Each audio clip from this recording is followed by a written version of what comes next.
আচ্ছা, ট্র্যাকিং করা ছাড়া কেন হচ্ছে আপনার মার্কেটিং এফোর্টটা ফেল হয়ে যেতে পারে? আচ্ছা, এই জিনিসটার যদি হচ্ছে আমরা আসলে বোঝার চেষ্টা করি যে আসলে রিজনটা কি। আমি যদি হচ্ছে আমার ইউজারকে ট্র্যাক করতে না পারি, বা আমি যদি আসলে ইউজার ট্র্যাকিং না করি, তাহলে আমার বিজনেসটা ফেল হবে কেন? আমি বিজনেস কি করতে পারবো না? এটা কি সম্ভব না? আচ্ছা, তো এই ক্ষেত্রে আপনারা অনেকে হয়তো আমাকে একটা কথা বলতে পারেন যে ভাই, আমি তো দেখি যে একটা মানুষের একটা জাস্ট পেজ আছে, সে একটা লাইভ করে তার পেজে, বা হচ্ছে সে একটা ভিডিও রেডি করে এবং এই ভিডিওটা হচ্ছে সে ফেসবুকে বুস্ট করে এবং সেখান থেকে তার অনেক সেল চলে আসে। আপনি তো আমাকে বলতে পারেন জিনিসটা, তাই না? এখন সেক্ষেত্রে উনি তো সেল জেনারেট করতে পারছে কোনো রকম ইউজার ট্র্যাকিং করা ছাড়া, তাহলে আপনি কেন বলছেন যে একটা বিজনেস ফেল হয়ে যাবে অনলাইনে যদি হচ্ছে আমরা আসলে ইউজার ট্র্যাকিং করতে না পারি? আচ্ছা, আসেন একটা গল্প বলি। আমি আসলে যখন আমার যদি আমি আমার ফ্রিল্যান্সিং যেই সেক্টরটা আছে, বা আমি আমার যেই ডিজিটাল মার্কেটিংয়ের যেই ক্যারিয়ারটা আছে, আমি যদি একটু প্রথম দিকে চলে যাই, আপনারা হয়তো অনেকে জানেন যে ডিজিটাল মার্কেটিং বা ফ্রিল্যান্সিংয়ের জন্য আসলে কিছু মার্কেট প্লেস থাকে। তার মধ্যে একটা অন্যতম জনপ্রিয় মার্কেট প্লেস হচ্ছে upwork.com। তো আমি যখন একদম প্রথম দিকে কাজ করা শুরু করি, তখন আসলে upwork.comটা ছিল odesk.com। আপনারা হয়তো নাম শুনে থাকবেন। সো ওডেস্ক এবং ইল্যান্স.com নামে আরেকটা মার্কেট প্লেস ছিল তখন। এরা দুইজন হচ্ছে একসাথে মার্জ হয়ে পরবর্তীতে upwork.com নাম দিয়ে তাদের যাত্রা শুরু করে। এখন odesk.com যখন ছিল, তখন সেখানে অনেক মানুষ ছিল যারা আসলে ফটোশপের কাজ করত, এবং কাজ করতে বলতে খুব ভালো কাজ করত। মানে খুব ভালো কাজ করতে বলতে গেলে তারা ফটোশপের খুব ভালো কাজ করতে বলতে তারা ফটোশপ খুব ভালো জানে ব্যাপারটা এমনটা না, আর তারা গ্রাফিক ডিজাইনে পুরো বস লেভেলের এক্সপার্ট বিষয়টা এমন না।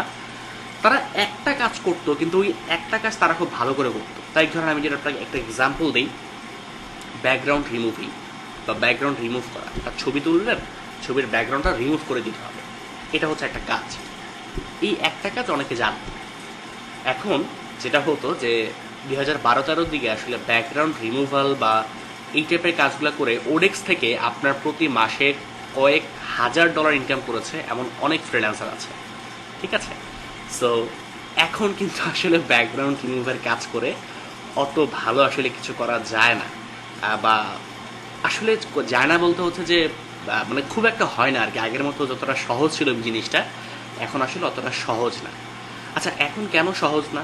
মানে ফটোশপকে ব্যাকগ্রাউন্ড রিমুভ করার জিনিসটা আগে খুব সহজ ছিল, এখন কি অনেক কঠিন হয়ে গিয়েছে? নাকি মানুষের এখন আর ব্যাকগ্রাউন্ড রিমুভ করার প্রয়োজন পড়ে না, নাকি মানে অন্য কোনো প্রবলেম আছে? না, ফটোশপে বরং ব্যাকগ্রাউন্ড রিমুভ করার যে জিনিসটা আছে এটা আগের থেকে আরও সহজ হয়েছে। ফটোশপ আপডেট হয়েছে। এখন আগে একটা ছবির ব্যাকগ্রাউন্ড রিমুভ করতে যদি আমার 5 মিনিট লাগতো, এখন অথবা সেটা আমি 2 মিনিটে বা 1 মিনিটে করে ফেলতে পারি। সো জাস্ট কথাটার এক্সাম্পল দিচ্ছি। সো এই যে জিনিসটা, ঠিক আছে, এখন তাহলে কাজ কেন নাই? কাজ নেই তার রিজন হচ্ছে এখন আর ব্যাকগ্রাউন্ড রিমুভ করার জন্য আপনাকে কোনো ফ্রিল্যান্সার হায়ার করতে হয় না। আপনি যদি গুগলে সার্চ করেন যে ইমেজ ব্যাকগ্রাউন্ড রিমুভার টুলস, আপনি অনেক ফ্রি টুলস পাবেন যেগুলো হচ্ছে আপনাকে ফ্রিতে ইমেজের ব্যাকগ্রাউন্ড রিমুভ করে দিবে। এবং শুধু যে রিমুভ করে দেবে বিষয়টা তা না, মোটামুটি বেশ ভালোভাবেই তারা রিমুভ করে দিবে, ঠিক আছে? সো এখন আর মানুষের প্রয়োজন পড়ে না ফ্রিল্যান্সার হায়ার করে তারপরে ছবির ব্যাকগ্রাউন্ড রিমুভ মানে করতে বা করার জন্য আর কি। হ্যাঁ, সো বিষয়টা হচ্ছে যে একটা সময় ছিল যখন ফেসবুকে $10 দিয়ে একটা বুস্ট করলে বা একটা অ্যাড রান করলে আপনার ওইখান থেকে অনেক ভালো রেসপন্স আসতো। বাট এখন কিন্তু আর ওটা ওভাবে করে অনেক সময় হয় না। যতদিন যাচ্ছে ফেসবুক মার্কেটারের সংখ্যা বাড়ছে, ফেসবুকের বিডিং সিস্টেম তত বেশি ইনক্রিজ করছে, ঠিক আছে? ফেসবুক তত বেশি অকশনে চলে যাচ্ছে, এবং আগে যেখানে $10 দিয়ে আমি হয়তো বা 10,000 মানুষের কাছে রিচ করতে পারতাম, এখন অথবা সেখানে $10 দিয়ে আমি 1,000 মানুষের কাছে রিচ করতে পারছি। সো তাই বলে কি আমার সেল কমে গেছে, বা তাই বলে কি আমি আসলে ফেসবুকে মার্কেটিং করবো না? না, বিষয়টা তো আসলে ওরকমটা না। এই বিষয়গুলোকে সলভ করার জন্য বা এই প্রবলেমগুলো যাতে আসলে না হয়, এইগুলোর জন্য কিন্তু ফেসবুক আসলে তার সিস্টেমের মধ্যে artificial intelligence, machine learning system, এরকম অনেক অ্যাডভান্স টেকনোলজি নিয়ে এসেছে। শুধু ফেসবুক না, গুগলও নিয়ে আসছে, আরও অনেক প্ল্যাটফর্মই নিয়ে আসছে। সো আপনি যদি প্রপার ওয়েতে এই ধরনের টেকনোলজিগুলোকে যদি ইউজ করতে না জানেন, বা আপনি যদি নাই বুঝেন যে আসলে ফেসবুকের আর্টিফিশিয়াল ইন্টেলিজেন্সটা বা ফেসবুকের মেশিন লার্নিং সিস্টেমটা আসলে ডিসিশন মেকিং করে কিসের উপর ডিপেন্ড করে। সাপোজ ধরেন আপনিও হচ্ছে ফুড সেল করেন অনলাইনে, আপনার একটা খাবারের বিজনেস আছে, আপনি অনলাইনে ফুড সেল করছেন। এখন আপনি সেল করেন বার্গার, পিৎজা, স্যান্ডউইচ, আরেকজন সেল করে সাপোজ হচ্ছে পান্তা ভাত, ইলিশ মাছ আর আলু ভর্তা সাপোজ। এখন সেক্ষেত্রে যে ব্যক্তি বার্গার, স্যান্ডউইচ আর পিৎজা সেল করে সেই লোকের কাস্টমার আর পান্তা, আলু ভর্তা আর ইলিশ মাছ এদের যে কাস্টমার আছে মোটামুটি কিন্তু আসলে মানে ডিফারেন্ট কিছু না। আমি ভাই বার্গারও খাই, আমি ভাই স্যান্ডউইচও খাই, আমি ভাই পিৎজাও খাই, আমি আবার আলু ভর্তা পান্তা ভাত দিয়ে খাই। সো মানুষ আমি একটাই, আমি একাই, এই একজনই আমি মানুষ। বাট আমি আবার যেখানে স্যান্ডউইচ, পিৎজা, বার্গার খাচ্ছি, আমি আবার আলু ভর্তা দিয়ে, ইলিশ মাছ দিয়ে, পান্তা ভাত দিয়ে মাখিয়ে মানে খেতে পারছি আর কি, ঠিক আছে?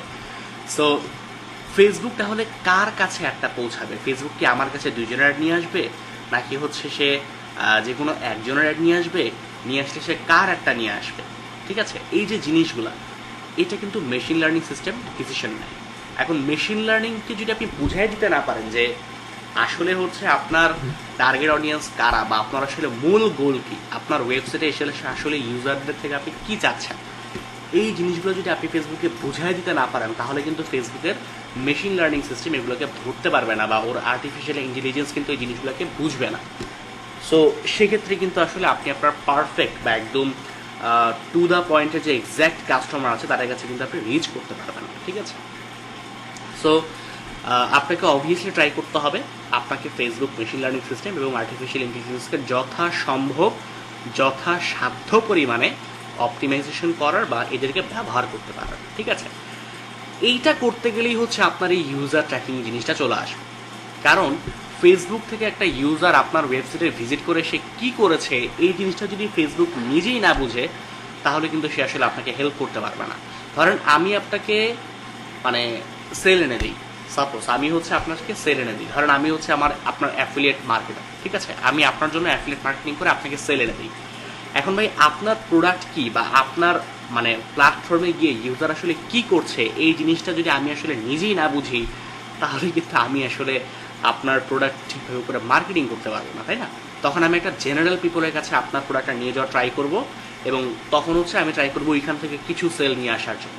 বাট আমি যদি পারফেক্টলি বুঝি যে হ্যাঁ আপনার ওয়েবসাইটটা আসলে এইরকম একটা ওয়েবসাইট, আপনার এই প্রোডাক্ট আছে, এবং আমি হচ্ছে এই কিছুটা মার্কেটিং করে যেই ট্রাফিকগুলোকে বা যে অডিয়েন্সদেরকে আমি আপনার ওয়েবসাইটে পাঠিয়েছি তারা আসলে আপনার ওয়েবসাইটে গিয়ে এই কাজগুলো করেছে, সুতরাং তারা আপনার ওয়েবসাইটের পারফেক্ট কাস্টমার বা পারফেক্ট ইউজার হতে পারে, বা একটা সেলে কনভার্ট হতে পারে, আর এরা হতে পারে না, ঠিক আছে? এই জিনিসগুলো যদি আসলে আমি নিজে বুঝতে না পারি অ্যাজ এ অ্যাফিলিয়েট মার্কেটার হিসাবে, তাহলে কিন্তু আমি পারফেক্টলি আপনার কোর্সে প্রমোটিং করতে পারবো না, বা আপনার প্রোডাক্টে কিন্তু প্রমোটিং করতে পারবো না।